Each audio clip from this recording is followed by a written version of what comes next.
지식을 평가하는 또 다른 방법으로는 에세이나 수정 에세이, Modified Essay Question이 있습니다. 에세이는 흔히 우리가 생각하는 글쓰기 과제라고 생각할 수 있고, 수정 에세이는 둘 이상의 연결된 단답형 문항의 형태를 가집니다. 여러 개의 단답형 문항이 연결되어 있기 때문에 1번 문항, 2번 문항, 3번 문항 등 여러 문항이 있을 때 후속 문항에서는 이전 문항에서는 언급되지 않았던 추가 정보를 제시하는 형태로 여러 개의 문항을 연결지어 단계 풀어나가게 만드는 구조를 갖출 수 있습니다. 에세이든 수정 에세이든 무언가를 직접 써내야 하는 문항이라는 측면에서 다지선다형이나 확장결합형 문항과 차이는 응시자가 혹은 학습자가 직접 답안을 작성 혹은 구성해야 한다는 것입니다. 달리 말해 다지선다형 문항에서는 주어진 보기 중에 하나를 선택하는 방식이라면, 이러한 에세이나 수정 에세이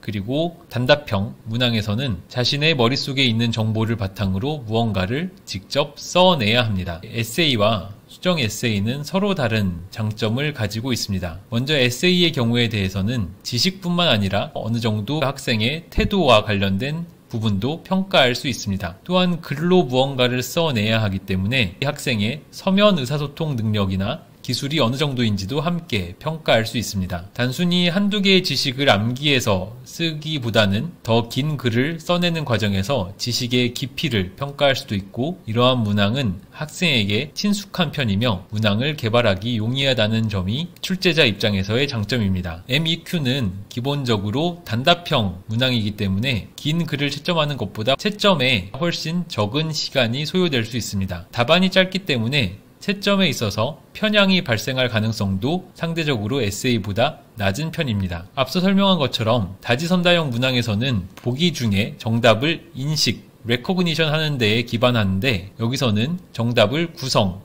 컨스트럭트 하는 데 기반한 평가이기 때문에 이러한 차원에서 두 가지 시험이 똑같이 지식 인출을 평가하더라도 차이가 있고, 객관식 시험만큼 단답형 시험도 충분한 신뢰도를 확보할 수 있다는 장점이 있습니다. 이 둘 모두 모범 답안을 학생에게 제시함으로써 형성적인 피드백을 제공할 수 있다는 장점을 가지고 있습니다. 하지만 에세이를 평가하거나 수정 에세이와 같이 여러 개의 연결된 단답형 질문을 평가할 때 평가자 한 사람 안에서의 일관성을 갖추는 것도 쉽지 않을 뿐만 아니라 여러 평가자들 사이에서의 일관성을 갖추는 것도 쉽지 않은 문제입니다. 학생을 식별할 수 있는 경우에 그 학생에 대해서 기존에 가지고 있었던 선입견이나 편견 때문에 긍정적 또는 부정적인 후광 효과가 발생할 수 있으며, 에세이를 평가하는 데는 상당한 시간이 소요되는 것도 단점이라고 할 수 있습니다. 뿐만 아니라 학생 입장에서도 답안을 작성하는,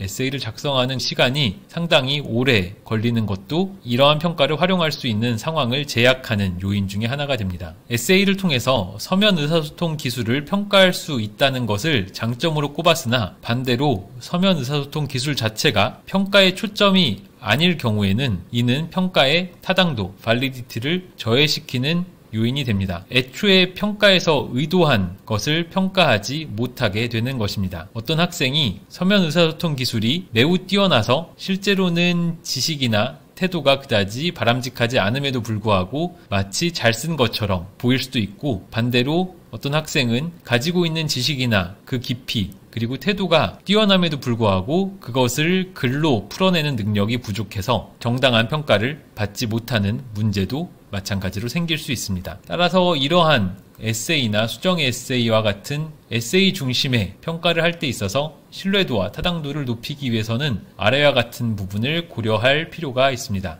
먼저 서면 의사소통 능력이 저조한 학생의 경우, 글을 구성하거나 문법적인 측면에서 오류를 범하거나 어휘를 제대로 선택하지 못하는 등의 서면 의사소통 능력이 저조한 학생에 대해서는 평가자가 응답자가 어떤 의도로 그러한 답안을 작성했는지를 추정해야 하는 상황이 발생하게 됩니다. 응답자가 애초에 의도했던 바를 제대로 추정해내지 못할 경우, 혹은 평가자마다 다르게 그 의도를 추정할 경우 신뢰도가 저하될 우려가 있습니다. 타당도를 높이기 위해서는 다른 모든 평가와 마찬가지로 과목의 목표를 먼저 설정하고 그 목표로부터 교육 및 평가의 주요 내용을 결정하며 목표와 내용으로부터 문항이 만들어지는 이 목표와 내용과 평가 간의 얼라인먼트가 중요합니다. 에세이 문항을 낼 때 단순히 쓰시오 혹은 논하시오와 같이 너무 포괄적으로 제시하는 것보다는 비교 및 대조하시오, 묘사하시오, 정당화하시오 등과 같이 조금 더 학생이 해야 하는 과제를 명확하게 설명하는 것이 좋습니다. 채점자 간 혹은 채점자 내에서의 신뢰도를 최대한 높이기 위해서는 에세이에 대해서 모범 답안 및 채점 루브릭을 사전에 준비하는 것이 필요합니다. 이를 통해 채점의 일관성을 향상시킬 수 있습니다. 그리고 이러한 일관성 향상은 곧 신뢰도, reliability의 향상으로 연결될 수 있습니다. 유사하게 채점 체계, 어떤 식으로 채점을 할지에 대해서 사전에 개발함으로써 무엇을 했을 때 혹은 무엇이 언급되었을 때 점수를 획득하게 되는지 그러한 영역을 지정하고 특정한 점수 획득 영역이 있다면 그 영역에서 가장 우수한 단계, 보통 정도 단계 혹은 보통에 미치지 않는 단계, 부족한 단계 이러한 몇 가지 단계에 대해서 어떻게 구분할지를 사전에 정할 필요가 있습니다. 점수 획득 영역이라고 한다면 특정한 내용을 언급했을 때 점수를 얻는다거나 주장을 논리적으로 펼쳤을 때 점수를 얻는다거나 반론 및 대안적 설명을 인식하고 있을 때 점수를 얻는다 등과 같은 것이 점수 획득 영역이 될 것입니다. 그리고 이러한 영역별로 각각의 단계를 구분해 놓는다면 예를 들어서 어떤 학생은 1번 영역에서 가장 높은 등급, 2번 영역에서 중간 정도의 등급, 세 번째 영역에서 낮은 등급 등의 이러한 영역별 평가 결과를 조합해서 성적을 낼 수 있을 것입니다. 앞서 단답형 문항이 그랬던 것처럼 가능하다면 응답자를 익명화하는 것이 선입견이나 후광 효과로부터 미칠 수 있는 영향을 최소화하는 방법이 되겠습니다. 채점 루브릭 혹은 스코어링 루브릭이라고 하는 것의 예시는 다음과 같습니다. 어떤 영역에 대해서 평가를 할 건지를 이런 식으로 일단 나눈 것을 확인할 수 있고 각 영역에 대해서 엑셀런트한 경우, 즉 4점을 주는 경우의 특징, 3점을 주는 경우의 특징, 2점을 주는 에세이의 특징, 0점을 받을 에세이의 특징을 사전에 결정해 놓고 루브릭에 따라 평가를 했을 때 평가의 신뢰도를 조금 더 확보하고 평가의 일관성을 얻을 수 있습니다. 에세이와 수정 에세이에서 신뢰성과 타당성을 높이기 위한 나머지 전략을 마저 설명해드리면 다음과 같습니다. 모범 답안을 사전에 만들 필요가 있는데 그러한 모범 답안을 만들었다면 내용 전문가가 그 답안을 검토할 필요가 있습니다. 특히 한 명이 가르치는 것이 아니라 여러 지식 영역을 여러 교수자가 가르치는 경우 모범 답안에 대해서도 교수자마다 조금씩 생각이 다를 수 있습니다.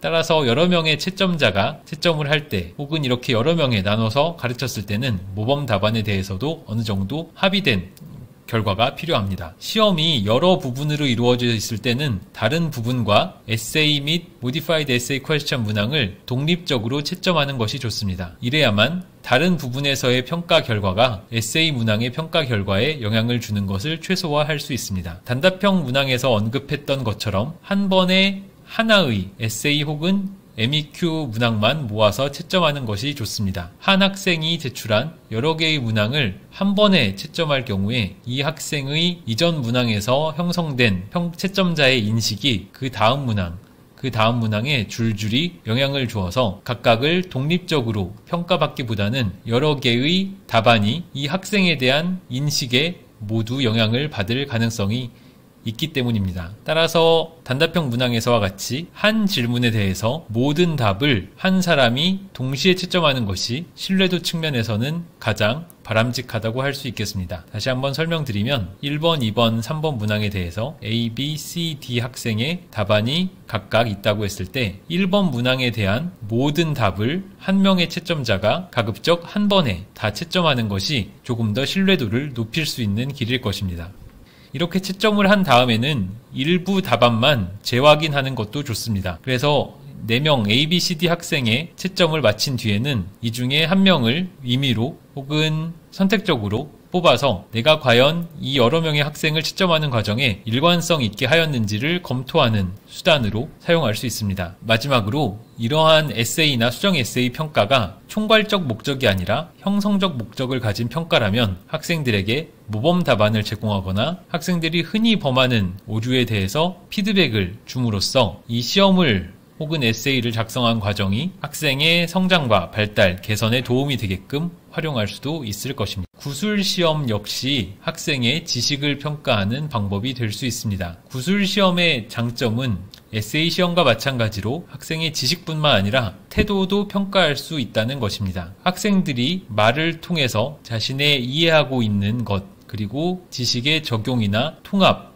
우선순위의 판단, 치료 옵션 및 결과에 대한 평가나 자신의 결정을 설명하게 함으로써 단순히 객관식 시험이나 단답형, 문항에서는 평가하기 어려운 고차원적, 임상적 문제 해결 능력을 평가할 수 있는 것도 구술시험의 장점입니다. 자신의 의견을 혹은 자신의 문제 해결 과정을 조직화하고 말로 표현하는 능력도 함께 가늠해 볼 수 있고, 평가하는 시점에 평가자와 피평가자가 같이 있기 때문에 즉각적 피드백을 제공할 수도 있습니다. 예를 들어서 다지선다형 문항에서는 평가하는 시점에 출제자와 응시자가 같이 있지 않습니다. 출제자는 사전에 출제를 하고 나중에 다른 시간에 응시자 혹은 피평가자가 시험을 보게 되는데, 이러한 구술시험은 평가자와 피평가자가 같은 시간과 장소에 있는 경우가 대부분이기 때문에 그때 즉각적인 피드백을 줄 수 있다는 것이 대단히 장점이 되겠습니다. 반면 짐작하실 수 있는 것처럼 이러한 구술시험은 표준화를 하기가 어렵고 평가자마다 기대하는 바가 일관적이지 못할 가능성이 있습니다. 에세이 시험과 마찬가지로 학생에 대한 선입견이나 고정관념이 후광효과,